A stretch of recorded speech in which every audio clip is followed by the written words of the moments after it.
Good morning all of you. आप सभी का हार्दिक स्वागत है आज के लेक्चर में, जिसका हेडिंग है जैक स्टैट सिग्नलिंग पाथवे। कोई भी सिग्नलिंग पाथवे जब हम लोग पढ़ते हैं तो मिनिमम 3 क्वेश्चन जरूर राइज होता है। क्वेश्चन 1, इसका रिसेप्टर कैसा है। दूसरा बात कि इस रिसेप्टर के लिए सिग्नलिंग मॉलिक्यूल या लिगेंड कौन सा है। तीसरा, इस सिग्नलिंग पाथवे का फंक्शन क्या है।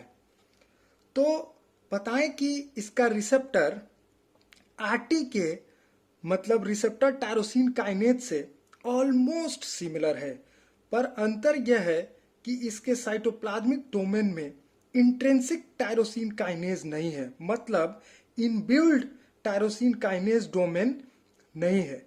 इसलिए एक आरटी के फैमिली से ये अलग है। रिसेप्टर टायरोसिन एसोसिएटेड फैमिली है ये, या इसी को हम लोग नन रिसेप्टर टायरोसिन काइनेज बोलते हैं। अब है कि इसके लिगेंड पे बात करते हैं, मतलब सिग्नलिंग मॉलिक्यूल पे बात करते हैं।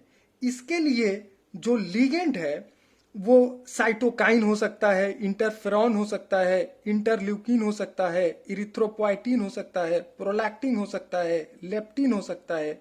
यही सब इसके लिए लिगेंड हैं। अब तीसरा बात यह है कि जैक स्टैट सिग्नलिंग पाथवे का फंक्शन क्या है। तो सिग्नलिंग कैस्केड के थ्रू ऐसा जीन ट्रांसक्राइब्ड होगा, इस सिग्नलिंग कैस्केड के थ्रू ऐसा जीन ट्रांसक्राइब्ड होगा जो इम्यून सेल डिवीजन करता हो, जो इम्यून सेल सर्वाइवल के रिस्पॉन्सिबल हो, जो इम्यून सेल एक्टिवेशन के लिए हो, इम्यून सेल रिक्रूटमेंट के लिए हो।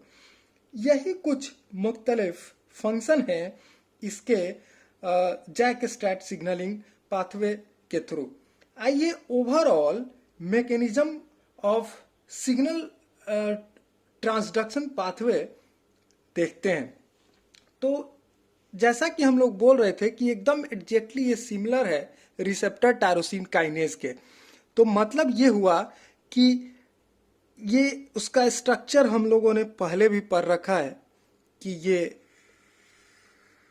रिसेप्टर टायरोसिन काइनेज का बेसिक स्ट्रक्चर हम लोग पहले से जानते हैं, लेकिन देखते हैं इसका क्या कैसे अलग है। ये देखिए, ये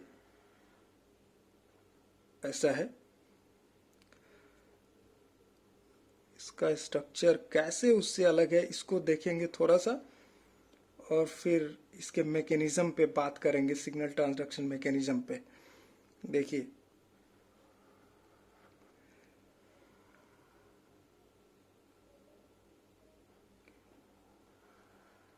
ये देखिए रफ स्ट्रक्चर है।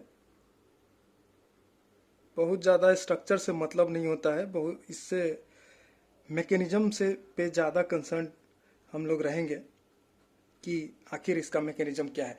देखिए, ये मोनोमेरिक रिसेप्टर है, इसका मोनोमेरिक रिसेप्टर है।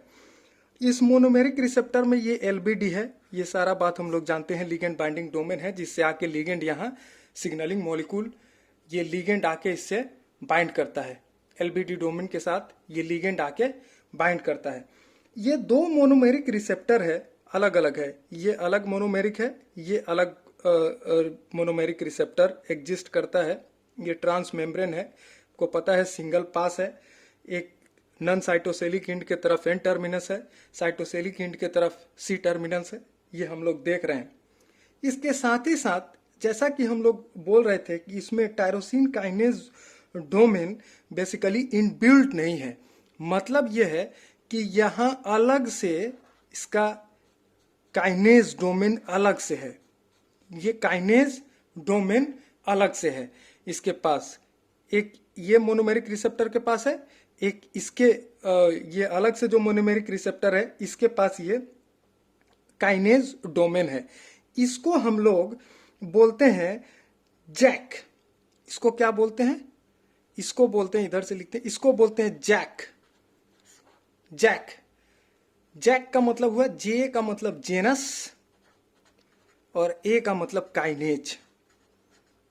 ये अलग से है।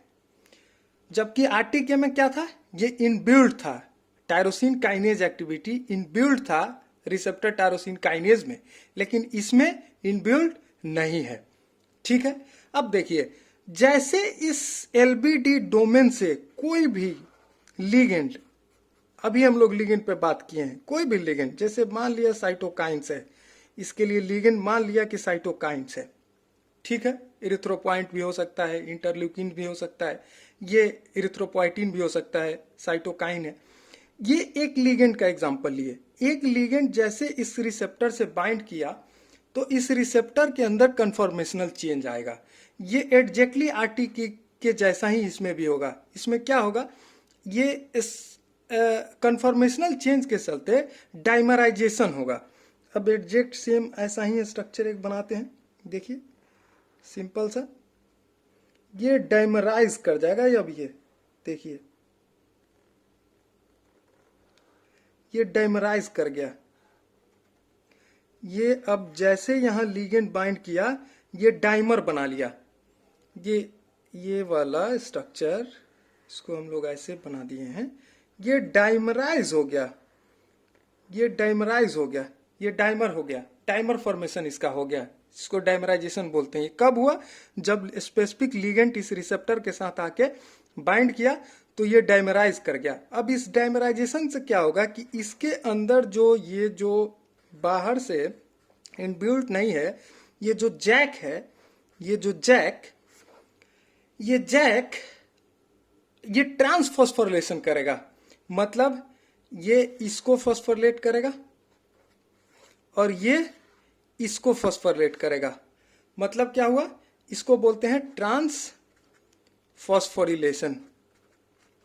ट्रांसफॉस्फोरिलेशन देखिए सिंपल सा बात है, ये मोनोमेरिक दो लिगेंड है, दो रिसेप्टर है सॉरी, इसमें जैसे लिगेंड बाइंड किया कन्फॉर्मेशनल चेंज आया। कन्फॉर्मेशनल चेंज होने से ये जो इसके पास जैक है, काइनेज है, ये काइनेज एक दूसरे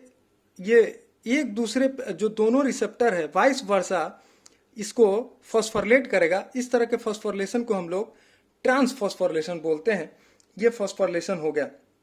इसके बाद क्या होगा कि ये after phosphorylating each other it will also phosphorylate. यहाँ जो सी डोमेन में जो टायरोसिन है, यहाँ देखिए ये सी डोमेन के अंदर जो टायरोसिन है, टायरोसिन को वाई से लिख रहे हैं, इसको भी ये जैक फॉस्फोरिलेट करेगा, इसको भी ये जैक फॉस्फोरिलेट कर दिया। ठीक है, कोई दिक्कत, ये इसको फॉस्फोरिलेट किया, ये इसको फॉस्फोरिलेट किया।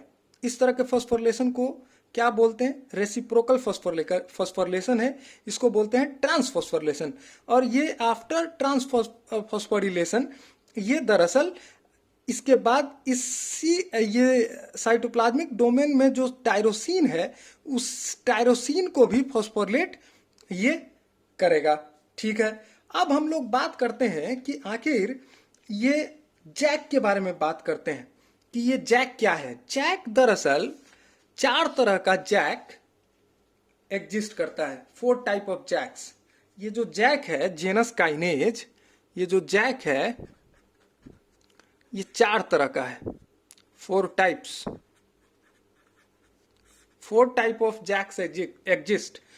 क्या बोलते हैं, जैक 1, दूसरा जैक 2, तीसरा जैक 3, चौथा टायरोसिन 2, 1 2 3 4, 4 तरह का जैक एग्जिस्ट करता है। यहां ध्यान देने वाला बात यह है कि अलग अलग जैक के लिए अलग अलग रिसेप्टर है और वो अलग अलग रिसेप्टर के साथ अलग अलग जैक एसोसिएट करता है। एग्जाम्पल के तौर पे अगर हम बोलें तो हम ये बताएं कि जैसे जैक 1 है या जैक 2 है, जैक 1 एंड जैक 2 एसोसिएट करता है IL-6 के साथ, इंटरल्यूकिन 6 रिसेप्टर के साथ। ये जैक 1 और जैक 2 एसोसिएट किसके साथ करता है, इसके लिए जो रिसेप्टर है, इसके लिए रिसेप्टर कौन सा है, IL-6। मतलब IL-6 का मतलब इंटरल्यूकिन 6 फैमिली के रिसेप्टर के साथ, फैमिली रिसेप्टर के साथ ये एसोसिएट करता है। मतलब अलग अलग जैक के लिए अलग अलग रिसेप्टर है। मतलब कि जैसे इसमें याद रखना है, जैक 1 और जैक 2 के लिए रिसेप्टर कौन सा है? इंटरल्यूकिन 6 रिसेप्टर है। ठीक है, ये जैक के बारे में, जैक का टाइप हुआ और उसके रिसेप्टर के एसोसिएशन का बात हुआ। दूसरा बात यह है कि इसमें इस जैक के अंदर दो इंपॉर्टेंट डोमेन है। दो इंपॉर्टेंट और डोमेन हो सकता है, बट जो इस सिग्नल ट्रांसडक्शन में जो दो इंपॉर्टेंट डोमेन इन्वॉल्व है डायरेक्टली, उस डोमेन के बारे में बात करते हैं।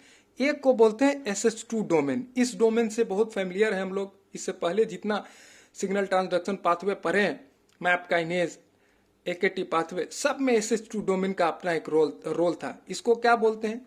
Src homology domain. Src homology domain. एक और इसके साथ डोमेन है जिसको बोलते हैं FERM domain. FERM, FERM domain. FERM का क्या मतलब हुआ? F का मतलब होता है 4.1। F का मतलब है 4.1। E का मतलब है इर्जीन। R का मतलब क्या है? रेडिक्सिन। और M का मतलब माइसिन। ये फर्म डोमेन है।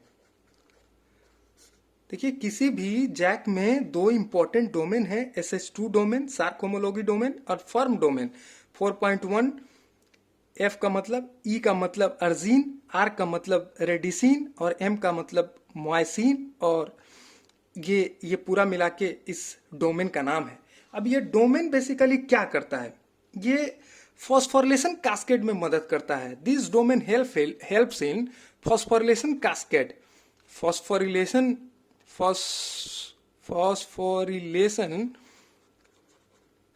Cascade help in phosphorylation cascades।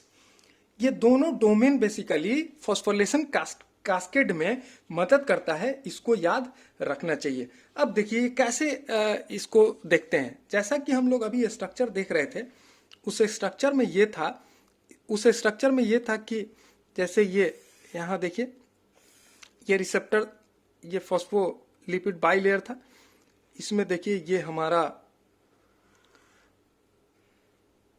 हमारा मोनोमेरिक रिसेप्टर है। ये डाइमराइज कर गया है। देखिए, डाइमराइज कर गया है। डाइमर बनने के बाद क्या है? ये फॉस्फोरिलेट हुआ है। ये क्या था? जैक है। ये फॉस्फोरिलेट हो गया है। यहाँ देखिए, ये लिगेंड था, स्ट्रक्चर बन गया। ये लिगेंड है, साइटोकाइन लिगेंड है। यहाँ साइटोकाइन है, ये लिगेंड है। जैसे यहाँ डाइमराइजेशन हो गया आफ्टर कन्फॉर्मेशनल चेंज, जैसा कि हम लोग अभी पढ़े कि रेसिप्रोकल फॉस्फोरिलेशन हो गया, इसके अंदर जो टायरोसिन था Y, इसमें फॉस्फोरिलेशन हो गया, इसके अंदर फॉस्फोरिलेशन हो गया। अब ये क्या बन गया? फॉस्फोटायरोसिन। आफ्टर फॉस्फोरिलेशन ये क्या हो गया? फॉस्फोटायरोसिन। इसको क्या बोलते हैं? फॉस्फोटायरोसिन। ये फॉस्फोटायरोसिन में कन्वर्ट हो गया आफ्टर फॉस्फोरिलेशन। अब देखिए, अब क्या होगा कि ये जैसे फॉस्फोरिलेशन हुआ इसके अंदर, तो ये फॉस्फोटायरोसिन में कन्वर्ट हो गया। अब इस फॉस्फोटायरोसिन में कन्वर्जन के बाद क्या होगा कि इस कन्वर्जन के बाद एक प्रोटीन आके इसके साथ इंटरेक्ट करेगा with the help of SH2 domain. इसको बोलते हैं स्टैट प्रोटीन। अब देखिए, साइटोप्लाज्म में जैसे देखिए, ये हमारा ऐसा बनाते हैं, ये स्टैट है।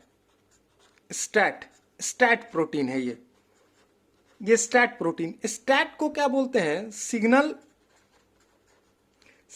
Transducer and activator of transcription. Actually ये ट्रांसक्रिप्शन फैक्टर है, इसीलिए इसका फुल फॉर्म ऐसे लिखते हैं, signal transducer and activator of transcription ये स्टैट है, ठीक है। ये इनएक्टिव है साइटोप्लाज्म के अंदर, ये इनएक्टिव है। लेकिन जैसे ये क्या होता है कि जैसे फॉस्फोटायरोसिन में जैसे आफ्टर फॉस्फोरिलेशन ये रिसेप्टर कन्वर्ट हुआ है, तो इसके साथ इस फॉस्फेट टायरोसिन के साथ ये एसोसिएट हो जाता है, यहाँ पे आके ये लग गया, ये भी इस फॉस्फोरिलेटेड टायरोसिन के साथ आके ये लग गया, यहाँ बाइंड कर गया, ठीक है। आफ्टर बाइंडिंग ये जो हमारा ये जो जैक है, ये जैक इसको भी फॉस्फोरिलेट कर देगा, इसको भी फॉस्फोरिलेट कर देगा, मतलब ये स्टैट को भी फॉस्फोरिलेट ये कर देगा। अब देखिए इस पे हम लोग बहुत डिटेल में बात नहीं करेंगे कि स्टैट 7 तरह का भी 7 different type of STAT exist, उस पर बात नहीं करेंगे। अब जैसे देखिए ये स्टैट फॉस्फोरिलेट कर गया, ये फॉस्फोरिलेट कर गया, ये फॉस्फोरिलेट कर गया। आफ्टर फॉस्फोरिलेशन दरअसल इस रिसेप्टर के साथ, रिसेप्टर से ये डिसोसिएट कर जाता है। जैसे ये फॉस्फोरिलेट हो गया, ये डिसोसिएट कर गया। इसका डिसोसिएशन क्या होगा, जैसे देखते हैं, ये आफ्टर फॉस्फोरिलेशन ये जो हमारा स्टैट है, ये देखिए स्टैट है, ये रफ स्ट्रक्चर बना रहे हैं, ये स्टैट 2 स्टैट आके लगा था, ये स्टैट फॉस्फोरिलेटेड स्टैट है, फॉस्फोरिलेटेड स्टैट है, ये फॉस्फोरिलेटेड स्टैट है, फॉस्फोरिलेटेड है, ये डिसोसिएट कर गया रिसेप्टर से। ये डिसोसिएशन के बाद क्या होगा कि ये जैसे डिसोसिएट कर गया, ये साइटोप्लाज्म के अंदर डाइमराइज कर जाता है। अब देखिए आफ्टर डिसोसिएशन ये डाइमराइज कर गया, डाइमर बना लिया, ये डाइमर फॉर्म कर लिया, डाइमर। जैसे डिसोसिएट किया, आफ्टर डिसोसिएशन ये जो हमारा स्टैट है, स्टैट ये डाइमर फॉर्मेशन कर लिया, डाइमर। और ये बात ये जो हमारा इसके अंदर SH2 डोमेन होता है, ये बात वहां शायद हम बता नहीं पाए। SH2 डोमेन के साथ फॉस्फोटायरोसिन के साथ इंटरेक्शन होता है। इस SH2 डोमेन के साथ फॉस्फेट के साथ डायरेक्ट, जैसे ये डोमेन, ये जो हमारा ये स्टैट है, स्टैट फॉस्फोटायरोसिन के साथ किस डोमेन के थ्रू इंटरैक्ट करता है, तो SH2 डोमेन के थ्रू वो इंटरैक्ट करता है। अब देखिए जैसे ये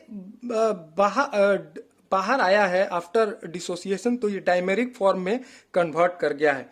और ये जैसे डायमेरिक फॉर्म में कन्वर्ट किया गया, now it's act as a transcription factor. अब ये एक्ट करता है ट्रांसक्रिप्शन फैक्टर की तरह, ठीक है। अब ये एक्ट करेगा ट्रांसक्रिप्शन फैक्टर की तरह। अब ये क्या करेगा कि ये न्यूक्लियर पोर के थ्रू न्यूक्लियस में इंटर करेगा। कहाँ इंटर करेगा? न्यूक्लियस में इंटर करेगा। जैसे देखिए ये हमारा न्यूक्लियस,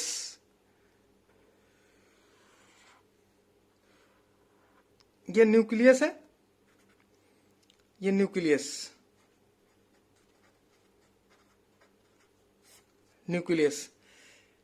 ये न्यूक्लियस है। यहां पे ये हमारा ऐसा स्ट्रक्चर है, फॉस्फोरिलेटेड डाइमेरिक स्टैट है। क्या होगा कि इस स्टैट के अंदर एक सीक्वेंस होता है जिसको बोलते हैं NLS सीक्वेंस, मतलब न्यूक्लियर लोकलाइजेशन सिग्नल,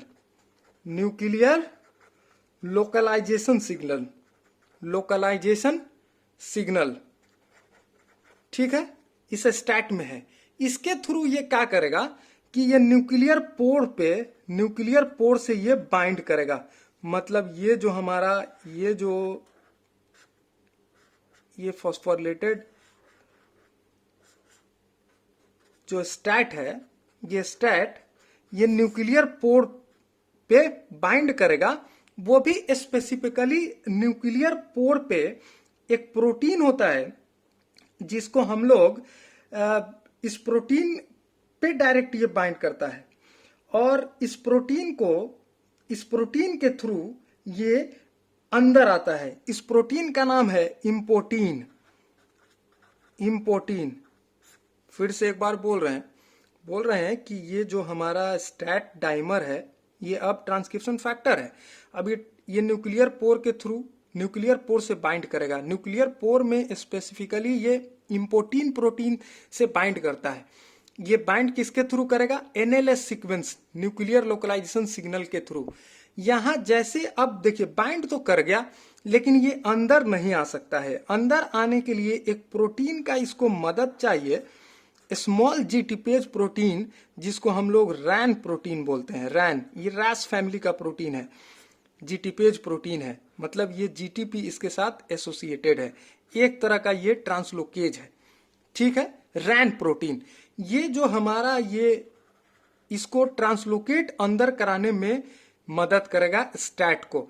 और ये चूंकि जीटीपी है, जीटीपेज है, मतलब इस ट्रांसलोकेशन में जो एनर्जी चाहिए वो रैन प्रोटीन प्रोवाइड करेगा। हाइड्रोलिसिस ऑफ जीटीपी होगा और इससे ये इंटर करेगा।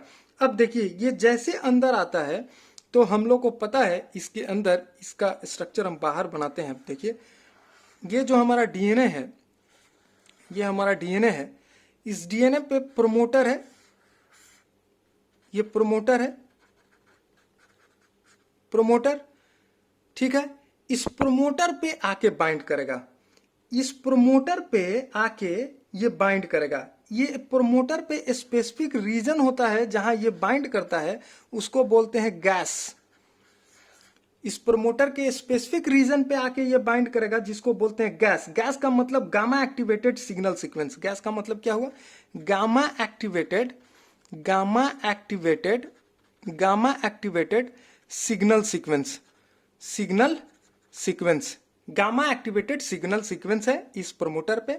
यहां पे आके ये हमारा ये जो डाइमर है इस पे आके लग गया, ठीक है। ये आके इस प्रमोटर के स्पेसिफिक साइट पे, जिसको हम लोग गैस बोलते हैं, गामा एक्टिवेटेड सिग्नल सीक्वेंस, ये बाइंड कर गया। ये बाइंड करने के बाद कुछ को एक्टिवेटर को भी बाइंड कराता है। ये जैसे बाइंड करता है, कुछ को एक्टिवेटर ट्रांसक्रिप्शन के रेट को बढ़ाता है। जैसे कुछ को एक्टिवेटर का नाम लिखते हैं जो इंपॉर्टेंट है इसके रिगार्डिंग। जैसे एक को एक्टिवेटर है जिसको बोलते हैं हम लोग सीबीपी। सीबीपी का मतलब होता है क्रेब बाइंडिंग प्रोटीन, ठीक है। एक और प्रोटीन है, को एक्टिवेटर प्रोटीन है, इसको बोलते हैं P300। माने कि दो को एक्टिवेटर इसके साथ आके एसोसिएट होगा। अब ये ट्रांसक्रिप्शन कराएगा, ट्रांसक्रिप्शन के रेट को इनहांस कर देगा और टारगेटेड जीन का ट्रांसक्रिप्शन अब ये होने लगेगा। टारगेटेड जीन ट्रांसक्राइब होने लगेगा, जिसके लिए सिग्नलिंग हुआ है। अब देखिए अब यही बेसिकली सिग्नल ट्रांसडक्शन का पाथवे है। अब हम ऐसा करते हैं कि इसका समराइज फॉर्म फिर से आपको बताएं एक बार। जैसे हुआ क्या, हम लोग इस सिग्नलिंग पाथवे में हुआ क्या। स्टेप 1 में क्या हुआ कि रिसेप्टर पे आके स्पेसिफिक लिगेंड, या तो साइटोकाइंस हो सकता है, या इंटरफेरॉन्स हो सकता है, या इंटरल्यूकिन हो सकता है। ये सब आके रिसेप्टर पे बाइंड किया, पहला स्टेप। दूसरा स्टेप क्या होगा कि रिसेप्टर के अंदर डाइमराइजेशन होगा। तीसरा स्टेप क्या होगा कि ये जैक जो एसोसिएटेड है रिसेप्टर के साथ वो क्लोज आएगा। क्लोज आने के बाद क्या होगा, उसके अंदर चौथा स्टेप क्या होगा कि ट्रांसफॉस्फोरिलेशन होगा। उस दोनों के अंदर ट्रांसफॉस्फोरिलेशन होगा। और पांचवा क्या होगा कि ये क्या करेगा कि जैक उसके अंदर सी टर्मिनल डोमेन में जितना टायरोसिन है वो सब का फॉस्फोरिलेशन होगा, ठीक है। अब उसके बाद क्या होगा कि साइटोप्लाज्मिक स्टैट उस फॉस्फोरिलेटेड टायरोसिन के साथ बाइंड करेगा with the help of SH2 domain. वो बाइंड कर गया। उसके बाद बाइंड करने के बाद कन्फॉर्मेशनल चेंज आएगा उस स्टैट के अंदर और वो डिसोसिएट कर जाएगा। आफ्टर डिसोसिएशन वो फिर से साइटोप्लाज्म के अंदर डाइमराइज होगा। वो स्टैट डायमेरिक फॉर्म में कन्वर्ट होगा और वो डायमेरिक फॉर्म बेसिकली न्यूक्लियस में इंटर करेगा और स्पेसिफिक जीन को टारगेटेड जीन का ये करेगा, टारगेटेड जीन